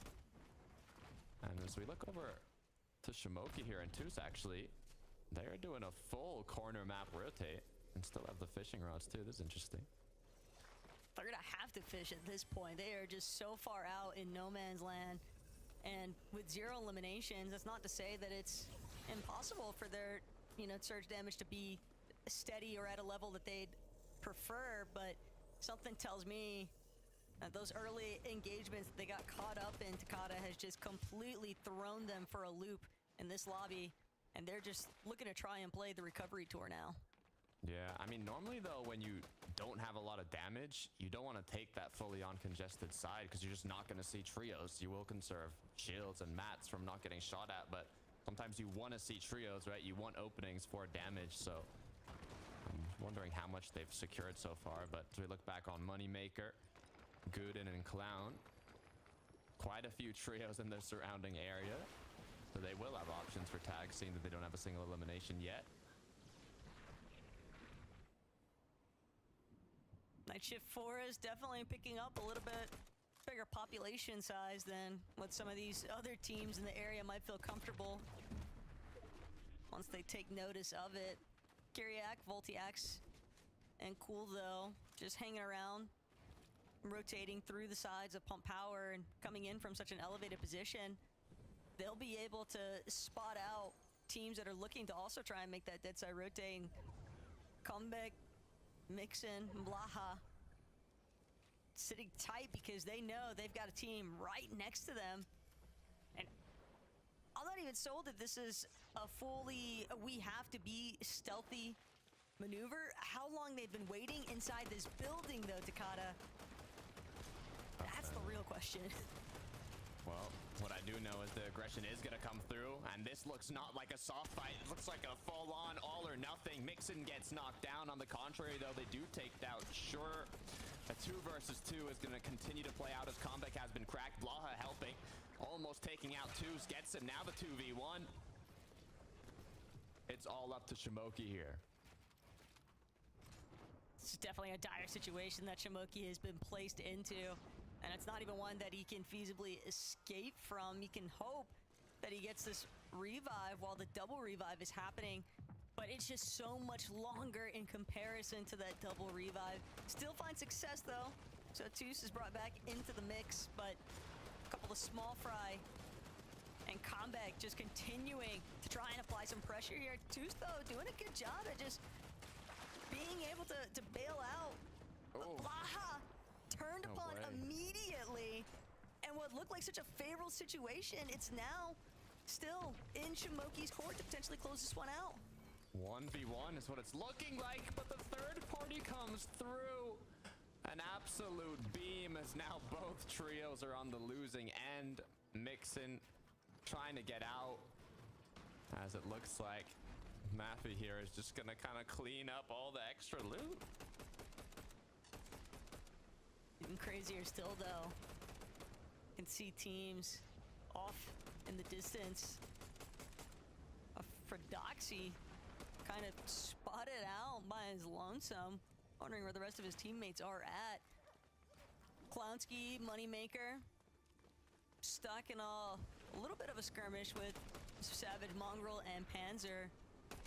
And I know for a lot of people watching, this is obviously going to be a long-standing fan favorite team here with Mongrel and Mr. Savage, but it has been impressive to see the way that they have essentially played coming out of Bird, because we've seen them be uncon there before and still have issues with qualling to various events and things like that. And I think part of that was just because of the fact that it was so easy initially for other teams to essentially third-party them from that POI, since it is in a lower elevation area, so teams play the mountain ranges, kind of take advantage of shooting into them and rolling up on them last minute. But they seem very prepared today.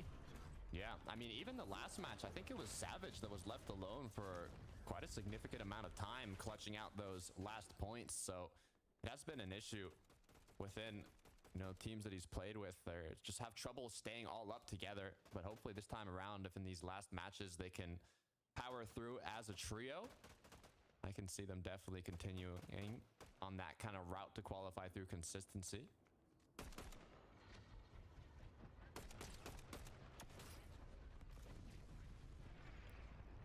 Tripper and kind of still hanging out over by Brutal Boxcars. But for right now, it's all about Michael, Jakey, and ADN. Just trying to get some various tags into teams across the way over by Lost Lake.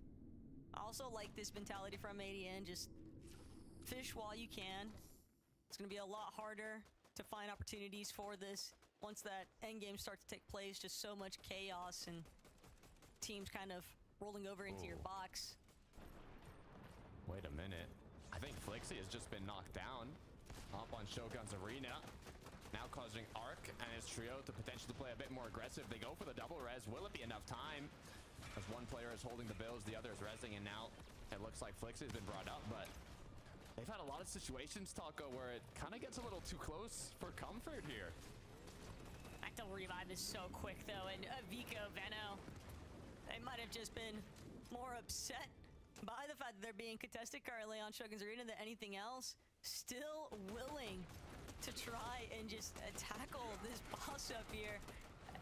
Zero consideration for the trio that they were just dealing with. In fact, it doesn't even look like that team is stuck around. Takata, they knew the last thing that they wanted to do was try and take that fight. The moment that the successful double revive happened, that was what really sealed the deal on Arc just deciding, okay, we're better off leaving. You can see the aura that Vico, Flixie, and Veno kind of have, right? Normally when you get a knock, you're like, all right, what trios? Let's just pre-edit, go right into their box, right? But now, you know, you see they kind of give them time, let them revive, and you're like, okay, yeah, we're going to run away now. Fair enough, though. I'd do the same thing, to be fair. I'd be out of there. So good news for Vico, Veno, Flixie. They did take down the boss. They got that Shogun's medallion, so Veno will be invisible while sprinting, which is going to be huge for the late game, especially if he has to clutch it out. I'm excited to see if they can kind of use this Rift Island now to get tags on opposing trios, and even if they pull zone, maybe use it to their advantage for height. Yeah, Vico's punishment from last game doesn't get that same medallion priority. Veno's going to take it since Vico found himself eliminated first. I'm not going to say that that's the actual reasoning, but it would be kind of funny to think about. Still, knowing that that team is in control of that Invis medallion, Takata could really pose some serious threat to teams that are trying to play more passively in those mid-ground layers, because Veno, Vico, Flixie, that's an area that they like to kind of play out of right before they look to make their height takes. Yeah, it kind of depends on how these zones do end up closing, but I'm excited to see how it plays out as players continue fishing, getting spare shield fish so they can use to kind of lose a bit of HP for tags if needed. As we're back to Thomas HD, Fred, and Trip. I want to see a big game from this trio here. Looking at the materials they have, the loadout they have, now looking incredibly healthy. It's just about kind of damage at this point. I want to see them get a strong late game. They already have one elimination in a good position in zone, to be fair, so I got high hopes here, Taco. I mean, they want to see themselves with a big game also. They have... It's been odd. Again, I know that this team has had to do a lot of last-minute adjustments, but when you think about the veterancy that's represented from this trio and the fact that, you know, Levin made a great point on the desk, Thomas, he's kind of been leading the way as far as, like, stats and numbers are concerned. Top of the board there from Thomas consistently. So a big performance would definitely go a long way here, especially considering how they just scraped by to be in this group in the first place off that play-ins performance. Yeah, I mean, we know Thomas's history. I'll bring out more about it if we see him later on in this match. Hopefully looking to close it out, but Blaha, on the other hand, is not in the best of positions, you could say. Good news is he does have his full trio. Bad news is he's gonna have to take time to pop this med kit while his teammates look for damage on the teams kind of taking shots at him. They've also used quite a lot of metal to kind of not get focused here, and they do have to rotate anyways, so hopefully they can at least make use of this base to do a bit of damage. 34 above now. Couldn't have come at a better time either. Those shots from Maha, but they're not out of the thick of it just yet. Mixon even going to look to try and take out this tree just to open up even further line of sight. Unfortunately, though, the damage numbers just continue to slip away from them and against their favor. Artis not safe inside of the bush, though. Blaha one more time saving grace for his team, but it's so little damage above the threshold. Almost immediately, they dip right back below. Yeah, and they're walking to a side of zone where I don't know how many angles they're going to have on opposing trios other than the ones directly behind them. It's going to be their only option here to shoot back, so they need to connect these shots. 68 players up in the 6th zone. This is just going to be a tough rotate overall. Especially considering that they have already used practically all of their core materials. I mean, still enough split both ways between Mixon, right? But Comeback, unfortunately, gonna get taken out. That surge threshold just so problematic, especially when you're dealing with teams that are taking notice of your team being under so much stress. Unfortunately, it's gonna leave Mixon and Blaha to try and close this one out as a duo at 205 below now. The jumps just keep getting bigger and bigger, and yet Blaha, Mixon, they just don't feel comfortable quite yet exposing their position and looking for some tags. Yeah, bad news is they've got 9 players needed to get eliminated. I was gonna say good news is they've got a few seconds to get tags, but it's literally a few seconds now as Storm Surge will eventually start ticking here, but yeah, Blaha Mixin at this point, it's go for a third party, go for a pre-edit somewhere. Like, you're not going to get enough damage here just kind of shooting the players. So I don't really know that what. was Yeah.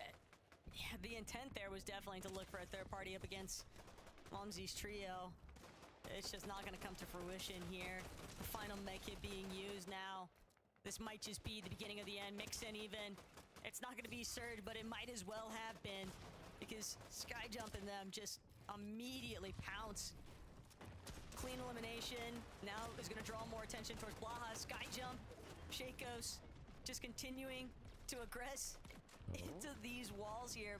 Blaha buying himself a little bit of time, but again, Takada, just how much is really enough here for Blaha's circumstance? You could like sneeze on Blaha and eliminate him right now with the amount of HP he has. 2 trios in the surrounding areas. 2 HP on the dot. 334 below. I don't know if Blaha ends up coming out of this and ending victorious. That's gonna be He's history, winning the but game. if he wins the game, I'm gone. I'll leave right now. I'll just stand up. Oh no, Mongrel. Mongrel gets eliminated. Savage and Panzer left as a duo. Once again, not a full trio form for this late game. Something they consistently run into, but hopefully they can at least clutch out a few points to maintain their spot on the leaderboard. These teams are just getting shredded, though, trying to make their way up the elevation, this slight cliff face here, and teams that were already on height. We saw Asa as well getting beamed, eliminated in the process, and a good chunk of those teams on the low ground kind of struggling to stay just above that damage threshold territory. Takada, Mr. Savage and Panzer, they can definitely feel the pressure rising here. Blaha will be taken out by that surge tick as Veno, Vico, Flixie, a much healthier team in comparison to the rest, and they're going to take full advantage of it by just getting primo positioning. Yeah, when you're this healthy, you can get yourself close to zone, and even if you want, pre-fire some Oni masks into where the storm currently is, as now in just a few seconds, it's going to be zone that you can go on into. Good news is now they can just look back, take shots at everybody that's going to be rotating in. Thomas HD, Trip, and Prodoxy are continuing to look quite healthy throughout this match. As now, for the players that aren't so fortunate, like the ones on the other end of the door of Veno, Flixie, Vico, it's going to be another elim on the board, already at 6, and the endgame hasn't even started. Yeah, QB tried his best, but it is an unfortunate trio to encounter Vico, Veno, and Flixie when they are on such a rampage. Vico, though, teleported up to height, but definitely paid a pretty significant price there. Oh. Good amount of shields to recover it, but they've got to watch their floors currently. Teams underneath them looking to try and see if they can chop them out, catch them off guard, and look for a knockout elimination. Yeah, lost the water sprite to that. That's not only a good item, obviously, to replenish shield, but also if you want to try and retake height later in the game, you can kind of tank storm with that water sprite and then look for a back of the zone height retake. But now running lower and lower on shields, we'll see what they end up choosing, as 9th zone will start pulling here shortly. This is the team, though. Reekboard, Zato, we saw them briefly attempting to challenge Vico, Veno, and Flixie on the top of Shogun's arena, but it looks like that disengage has slightly worked out for them. Unfortunately, though, that material count looking a little bit too low to actually try and consistently control height. All the while, Thomas HD from the low ground might be set off into a blind TP here. Could be in danger. Still, as long as he's able to reunite with the rest of his team, he's going to be set for the time being. Look at this, though. Savage, Panzer, they've played this whole endgame now out as a duo. We'll see how far they're able to go as they run lower and lower on materials. Only 11 builds left for Mr. Savage here. Going to be forced to play a bit more of the backside of zone, use those Oni masks to try and get ahead, as Vico, Veno, and Flixie are looking still incredibly healthy enough to make a high ground retake here shortly.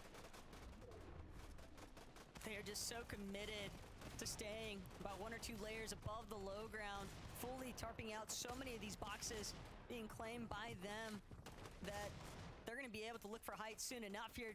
Mr. Savage, though, will no longer be a part of this lobby. It's exclusively down to Panzer to get some big placement points for that trio. As now, Greek board, they've been chopped successfully. Veno spotted his moment. It's only a matter of time. Vico even going to teleport up because he knows his IGL is already making way on the high ground. Not only that, they got a knock from the chop. One of the players either didn't have an Oni mask or just didn't place it before they were chopped down, as now it's a basically free high ground for Vico, Veno, and Flixie. With the amount of materials they have, the amount of ammunition, shields, it looks like if they just play this by the books, they can close it out, as Trip has been left as a solo now. Pumice HD, Fred got taken out, as now Trip has no materials to work with. Either goes down.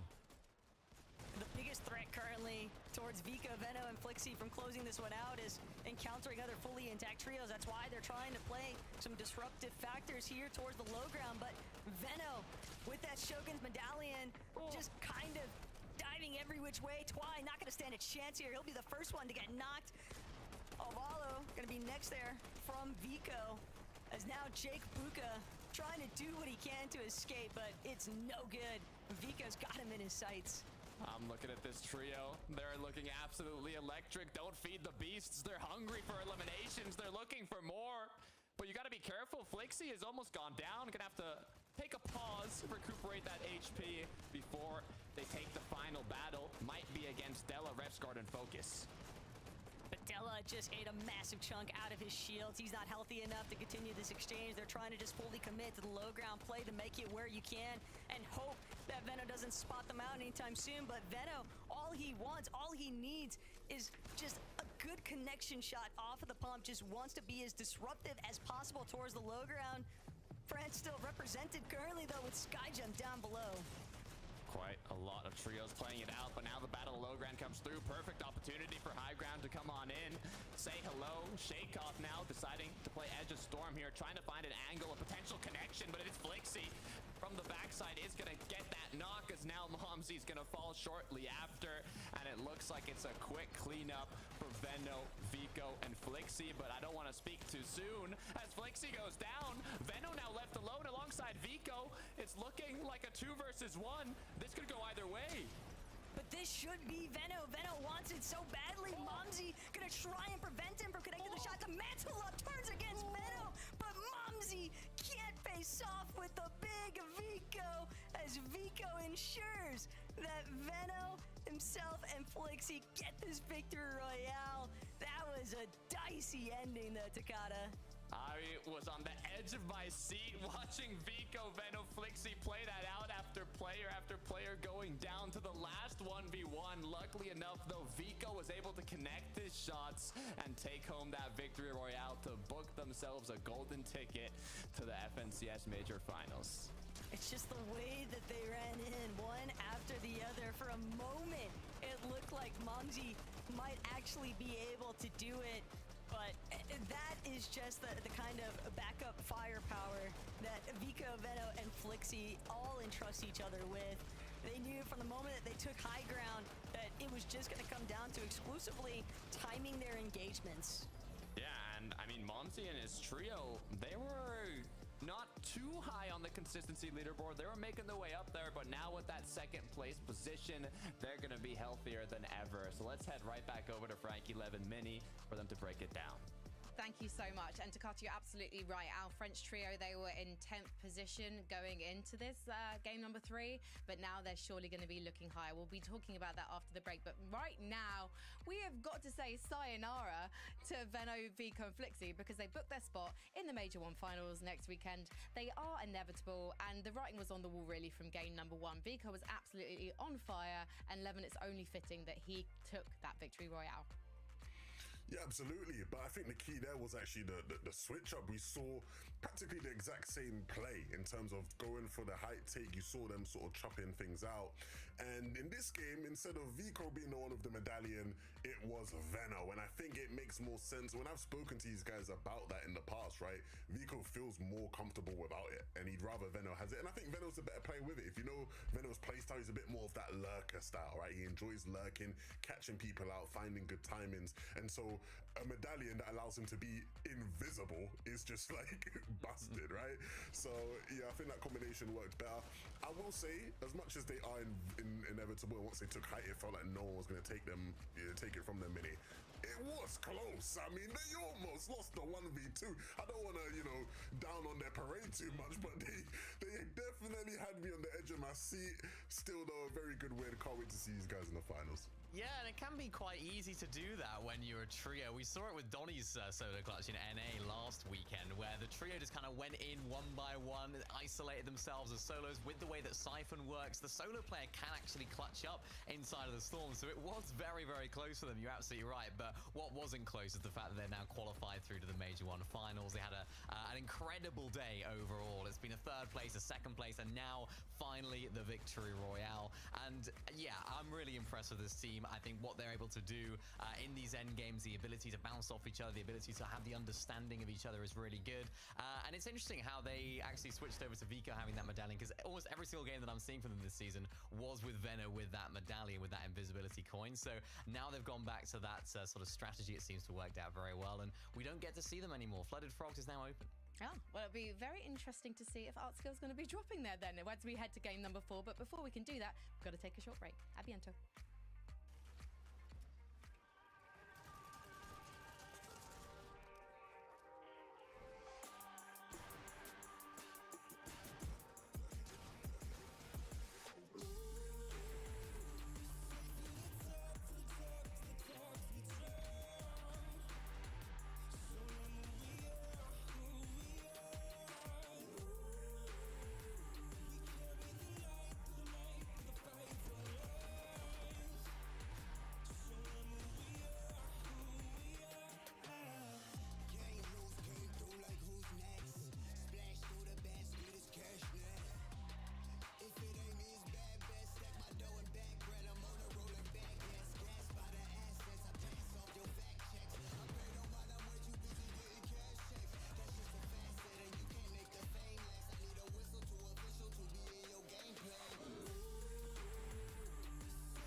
Welcome back to FNCS. And Vico, Venno, and Flixie have done the inevitable. They've booked themselves a spot via Victory Royale in next weekend's Major 1 finals. Call them the woodcutters because they always be chopping. And I imagine the lobby will be breathing a sigh of relief when we head into game number 4. Levin, look more impressed than that.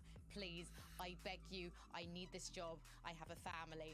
Now, let's talk about Rescard, Della, and Focus as we take a look at the contenders for the Major 1 finals next week, because we're sending through 10 duos today in Group 3. And you can see that they climbed into 7th spot. They've gone up a whopping 10 places from a solid performance. And it feels like this is a trio that's really warming up. They've got experience on their side, Levin. Yeah, I think that, you know, when you look at where they're landing, obviously Rescard was landing at the Roll and Blossom split earlier this season when he was putting the Sky and Scroll, so he knows the spot well. Early, though, with Sky Jump down below. You know, these guys, you know, I feel like they definitely have a bit of an edge, and so I feel like I'm all over the place right now, Frankie. I'm hearing things I'm not supposed to be hearing. I'm seeing things I shouldn't be seeing. Regardless, I feel like this team is a good team, and so they're sitting comfortably now in that consistency spot. A couple more games, a couple decent zone pulls, and I feel like they could definitely be in the finals. Yeah, and I think a big element of playing that spot well is something that I spoke about last week with iDrop, Sky, and Scroll. Is just playing Surge well and making sure you can get those damage tags off spawn as effectively as possible, because a lot of the time you have to sort of roam around to try and get those tags, is what that team did so successfully. And I think that was sort of the key to them not necessarily having the best start today. Now hot off a 3rd place, 10 eliminations for this trio, really looking strong. And we saw the trio qualify through in iDrop, Sky, and Scroll last week from this drop spot, so it's definitely possible for this team as well. So that's your prediction then, and I'm interested to see who will win the Battle of the Showdown if you do get to see those we can't hear you right now, Frankie, so you can just keep smiling away. We can't hear you. But I will say, when it comes to Rescard, like, this is the type of team where, like, if you see them now, like, qualify, right? If you're iDrop, Sky, and Scroll, do you start side-eyeing a little bit? I don't know. I don't know. That starts to concern me. That's always my fear when I'm, like, looking at some of these different teams. I will say, Sky Jump, Shakos, and Mumsy, they're now the #1 team on consistency. And, I mean, these guys are a massive threat. And it's another example of a team doing incredibly well. And now with your Queasy, right, who we watched yesterday with Swizzy and Mustache win a game, my oh my, you're gonna be side-eyeing, right? Because this is the biggest threat to that team, right? Mumsy, Skyjump, and Shakos have been the 2nd best team, you'd say.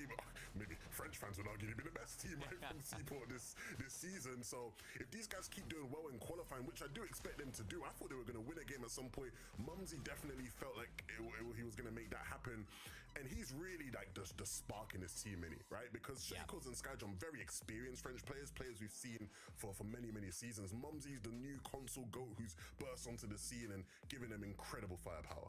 Yeah, he really has. I mean, that was a really good game from this trio yet again. They had a 4th place in the game previous to that. And now, of course, a 2nd place is going to give them so much firepower. But what I'm noticing here is that none of our trios have actually qualified through via consistency yet. I know yesterday it was around, I think it was 175 points, I think it was, that Pink's trio got to actually qualify them through. And I think in some of the previous times we've actually seen these groups, some teams have